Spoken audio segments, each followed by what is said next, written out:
सिंध में लॉकडाउन पाबंदियों में 30 जून तक तौसी। पब्लिक ट्रांसपोर्ट 3 जून से बहाल करने का ऐलान। ट्रांसपोर्टर्स SOPs पर अमल के लिए महकमा ट्रांसपोर्ट के साथ इजलास करेंगे। तालीमी इदारे, शादी हॉल्स, रेस्टोरेंट, स्पोर्ट्स क्लब, मज़ारात बंद रहेंगे। सुबह 6 से शाम 7 बजे तक कारोबारी सरगर्मियों की इजाज़त होगी। होटल्स और रेस्टोरेंट से टेक अवे और होम डिलीवरी की भी इजाज़त होगी।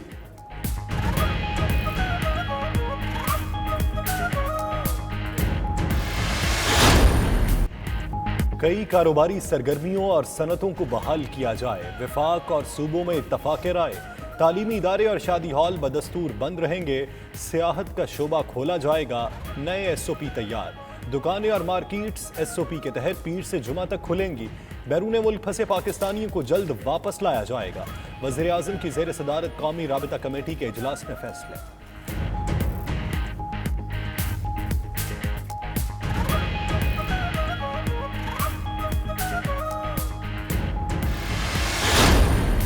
आज जो हमने फैसला किया, एक नेगेटिव निकाली, यानी कि सिर्फ वो शोबे जो हमने बंद करने हैं, बाकी हमने खोल दिए हैं। जो टूरिज्म है उसके ऊपर सिर्फ फैसला हो रहा है। हमारे मुल्क के अंदर गुर्बत है। 25% लोग इस मुल्क में गुर्बत की लकीर से नीचे हैं। 5 करोड़ लोग ऐसे हैं हमारे मुल्क में जो कि पूरी तरह 2 वक्त का खाना नहीं खा सकते। जो मैं चाहता था हो तो वो इस तरह का लॉकडाउन नहीं था जो कि हो गया पाकिस्तान में।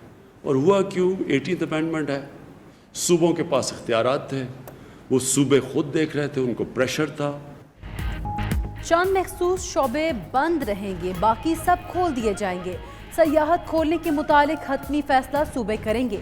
वज़ीर आज़म कहते हैं जो लॉकडाउन हुआ वो वैसा नहीं चाहते थे, कारोबार रोकना नहीं चाहते थे, लेकिन 18वीं तरमीम के तहत इख्तियारात सूबों के पास हैं। 5 करोड़ पाकिस्तानी 2 वक्त का खाना नहीं खा सकते।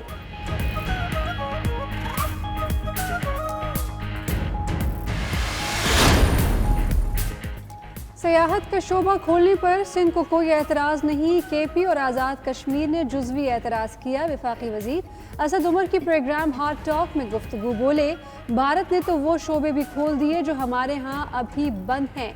मजीद बोले, बजट में सेहत और सरमायाकारी के शोबे तरजीह पर होंगे। चीनी के मुतालिक फैसले में लिखा गया था कि अगर कीमत बढ़ जाए तो बरामद रोक दी जाएगी।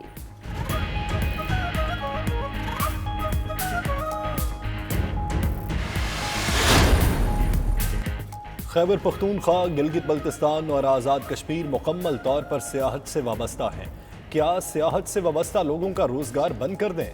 वफाकी वज़ीर फवाद चौधरी की प्रोग्राम नाइट एडिशन में गुफ्तगू। बोले, एक तरफ सेहत है और दूसरी तरफ लोगों की मईशत है। वज़ीर आज़म शुरू दिन से कह रहे हैं कि लोगों की मईशत से नहीं खेला जा सकता।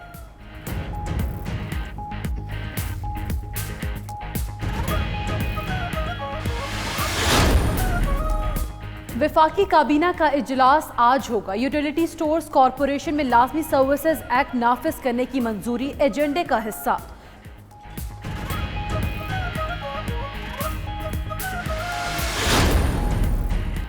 मुख्तलिफ वजारतों, डिवीजन्स और महकमों की कारकर्दगी गैर तसल्ली बख्श। ज़राए के मुताबिक वफाकी ब्यूरोक्रेसी में आला सतह पर उखाड़ पछाड़ का फैसला कर लिया गया।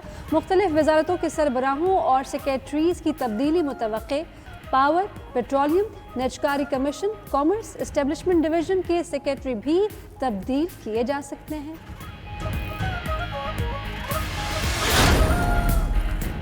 पाक आर्मी कौम की हिमायत से नाकाबिले तस्खीर फौज है। Army chief general Qamar Javed Bajwa की command and staff college Quetta के दौरे पर बातचीत। कहा, कौम की पुष्टपनाही ही पाक फौज की असल ताकत है। एक अच्छी तरबियत याफ्ता और पेशा वराना सलाहियत रखने वाली फौज ही अमन की जामिन है। जनूबी एशिया में पायदार अमन व इस्तेहकाम तनाज़ात के हल पर मुनहसर है।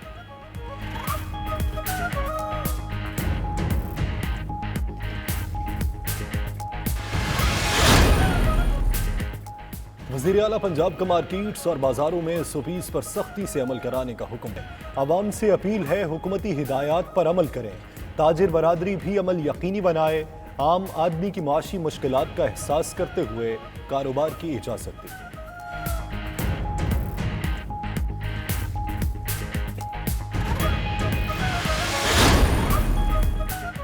शहबाज शरीफ की आज नैब लाहौर में पेशी, हिफाजती इंतजामात मुकम्मल। शहबाज शरीफ का अबूरी जमानत के लिए लाहौर हाई कोर्ट से रुजू, दरख्वास्त में चेयरमैन नैब और दीगर को फरीक बनाया।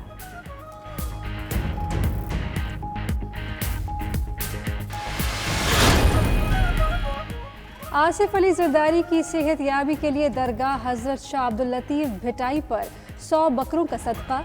सरबराह आसिफ अली जरदारी रिहाई कमेटी गाजू मल्लाह के मुताबिक 100 देगों पर मबनी लंगर गरीबों में तकसीम किया जाएगा। दरगाह पर जरदारी की सेहत याबी और दराजी उम्र के लिए भी दुआ की जाएगी।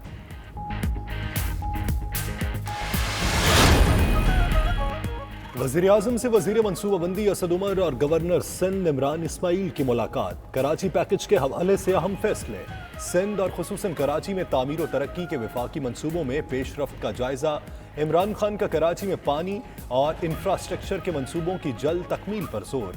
कहा, सिंध के अवाम को तनहा नहीं छोड़ेंगे, वो जल्द दौरा भी करेंगे।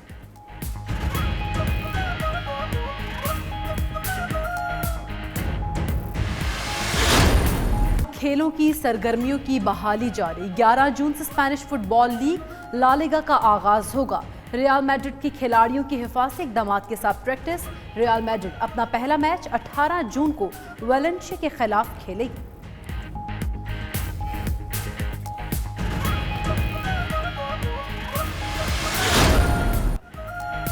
और लेजेंड कॉमेडियन नन्हा को बिछड़े 34 बरस बीत गए, लेकिन मद्दाह भुला नहीं पाए। रफ़ी खावर उर्फ नन्हा ने सैकड़ों फिल्मों और कई ड्रामों में फ़न के जौहर दिखाए। मशहूर फिल्मों और ड्रामों में अलिफ नून, वतन का सिपाही, नौकर, साला साहिब, सोना चांदी शामिल।